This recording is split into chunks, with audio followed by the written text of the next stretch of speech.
So hello and welcome to the Expat Pod, and welcome to the shorter Quickfire questions version. If you haven't already listened to the full episode with Deborah, please do go do it after you watch this, of course. There'll be a link somewhere around my head now, which you can go, if you're watching on YouTube, go and find it. If not, you can probably find it on the podcast page, however you're watching or listening to this. Deborah, this is a kind of a bit of fun. It's where I get my guests just to answer some quick questions. It's nothing too serious. It's more just a kind of short answers, which, you know, kind of gives someone a teaser and a taster of your life abroad and what they might kind of do in your situation. So my first question is, what's your favorite place you ever lived? Barcelona. Why Barcelona? What about it stood out to you and made you want to? I love the light. I love the architecture. I love the vibe. I love the food. I love the attitude. The Catalan language as well? Or? Well, for me, it's not. I mean, I don't speak Catalan. But if I put my mind to it, I could learn, because I speak French, I speak Portuguese, and I speak Spanish. And Catalan is a kind of a mix of those three. So I do understand if they speak slowly, I do understand it. I can order basic stuff in Catalan. But if I decided to learn it, I could. And my next question is, what's your favorite international food? Define international. I suppose any food not international, because it works for you, because you kind of had a mixed background in terms of your upbringing. So any food internationally or all over the world. Okay, so food for me brings like a lot of emotion behind it, because it's like nurture, not only for the body but for the soul. So I have certain foods that bring me childhood memories. So there's a food called acarajé, which is typical from Bahia, which is in the northeast of Brazil. I love that. And it brings me those memories of being a teenager there. I like sushi. I've never been to Japan, but I like sushi. It's a very tough question because a lot of people love. Yeah, because I mean, there are very few foods that I don't like. For example, one thing that brings me memories from the States is eating like hot dogs, like hot dogs with relish and mustard. And that brings me, reminiscent from living in the US. So food, like if I had to put it like from the places where I live, like in Spain, give me patatas bravas. I love that. Or arroz negro or sangria. So I hope that answers your question. What's your favorite international tradition? And again, it can be not from where you're from, but one you've experienced when living abroad.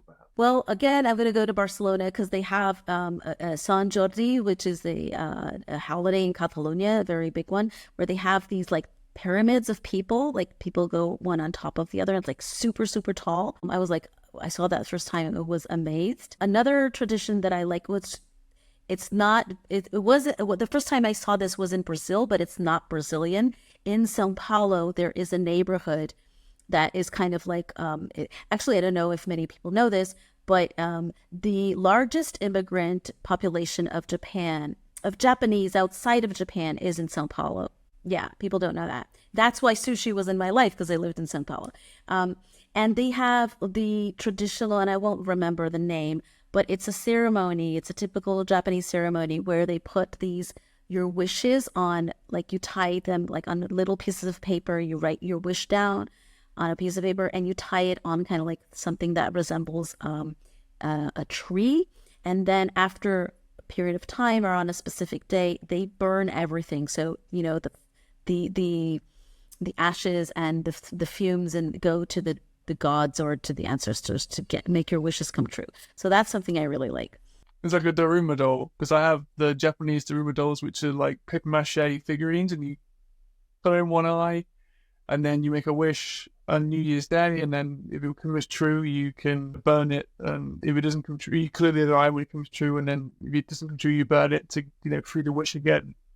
Yeah, there's another tradition. Speaking of wishes, which this is going to be the last one.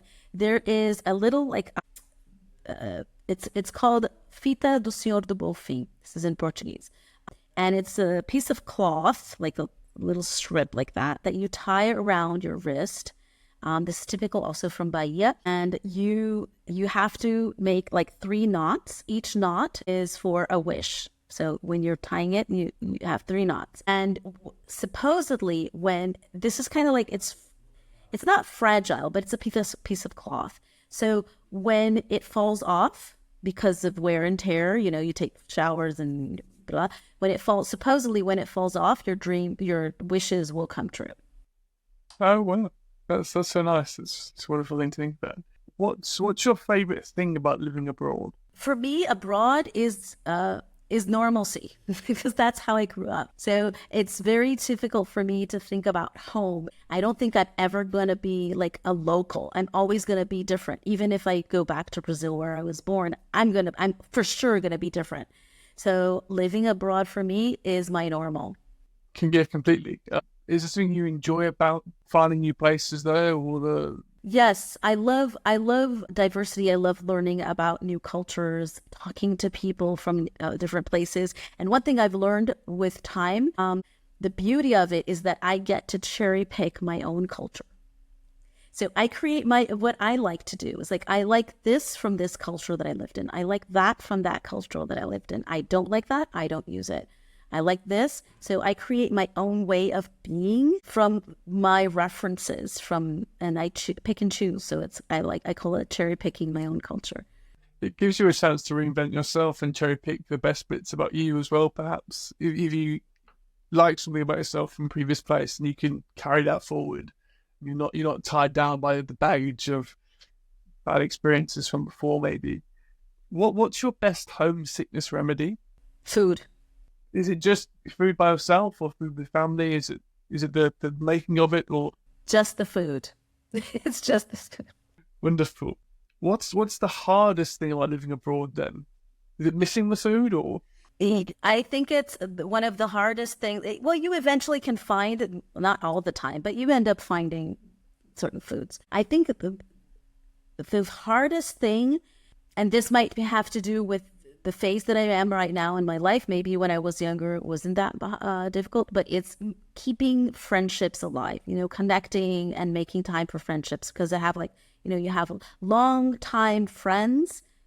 But I think the older you get and by moving around a lot, you have to keep reinventing your friendships and recreating them. And friendships, like any relationships, take tendering, take watering, so you have to be there. You have to be for the person. They have to be there for you.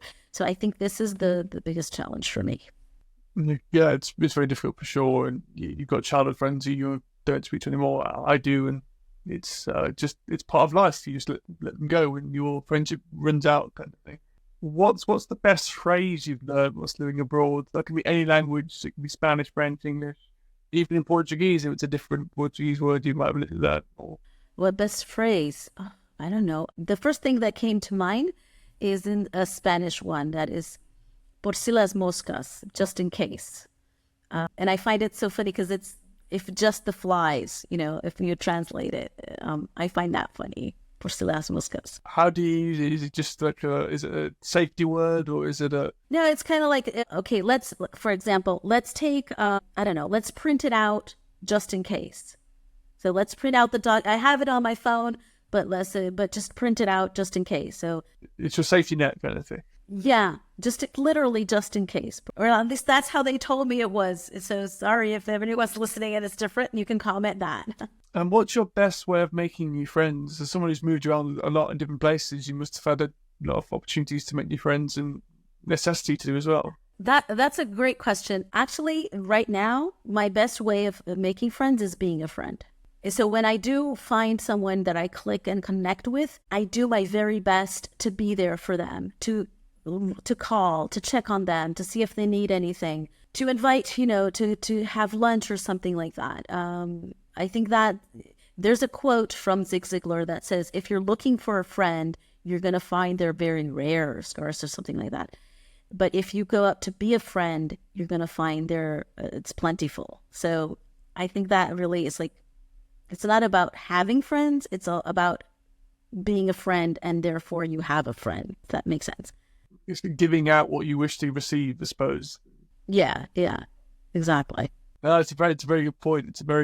That's how I met one of my good friends out at university. I helped him and he helped me, and that was a wonderful relationship we developed. from that as well. What you were saying about just, I guess, giving kindness or giving support is invaluable, and it's free to do as well. It's useful. What's the best thing to do in your new city? So your new homes. Yeah, there's so much. I mean, I like just so much nature. I like to go to the beach here. I live near the beach, not near, but like a 10-minute drive, which is close enough for me. So I like the beach front. I like actually, going to work because now I can work from anywhere. Going to a cafe at the beachfront and staying there and going for a walk. That's something that I really like to do.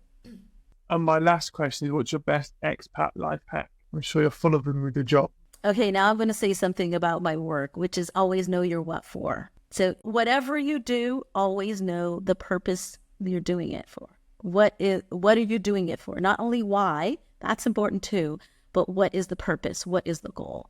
And if you know that, then you're good. What a wonderful way of ending the episode in the podcast. And thank you with that little bit of advice, which hopefully people are taking on board and taking forward. If you have enjoyed the podcast, please let us know. Please do get in touch. You can find Deborah on all the links below in the show notes to her website and her Instagram account, where you can find and follow her and get help if you want help on your own expat journey from that expert herself. Yeah, hopefully we'll see you next time for the Expat Pod.